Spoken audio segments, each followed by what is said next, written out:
અકબરભાઈ નુરાભાઈ સંઘરિયાત છે। હું માજી તાલુકા પંચાયત સભ્ય લીમડી છું અને હાલ મારા મધર સરપંચ શ્રી જાંબુ બિન હરીફ ચૂંટાયેલ છે। હું રાત્રિના 1 વાગ્યાથી અહીંયા રામરાજપર સાઈડ ફસાયેલો છું અને જાંબુ જઈ શકે તેવી પોઝિશન નથી। આ જાંબુ રામરાજપર વચ્ચે એક કોંઝું આવેલું છે।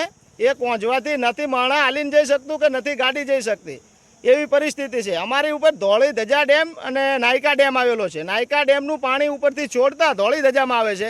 ધોળી ધજામાંથી ભોગાવો નદીમાં આવે છે। ભોગાવો નદીના કાંઠા બહાર નીકળીને બધી જમીન નષ્ટ થઈ ગઈ છે। પાક ધોવાણ, પાક નુકસાની તથા ખેડૂતોને બહુ મોટું નુકસાન મોટા પાયે થયેલું છે કે એનો આંક ના કરી શકાય એવું નુકસાન થયેલું છે। અને રસ્તો પણ બ્લોક થઈ ગયેલો છે। 10 ગામને જોડતો રસ્તો છે। જાંબુ, રામરાજપર, રળોલ, આપણે પેલો સિયાણી, બથાણ, પરાલી, મૂળબાવળા બધે જતો રસ્તો છે અને ખેડૂતોને બહુ મોટા પાયે નુકસાન થયું છે। આનું વળતર આપવા સરકારને અમારી માંગ છે।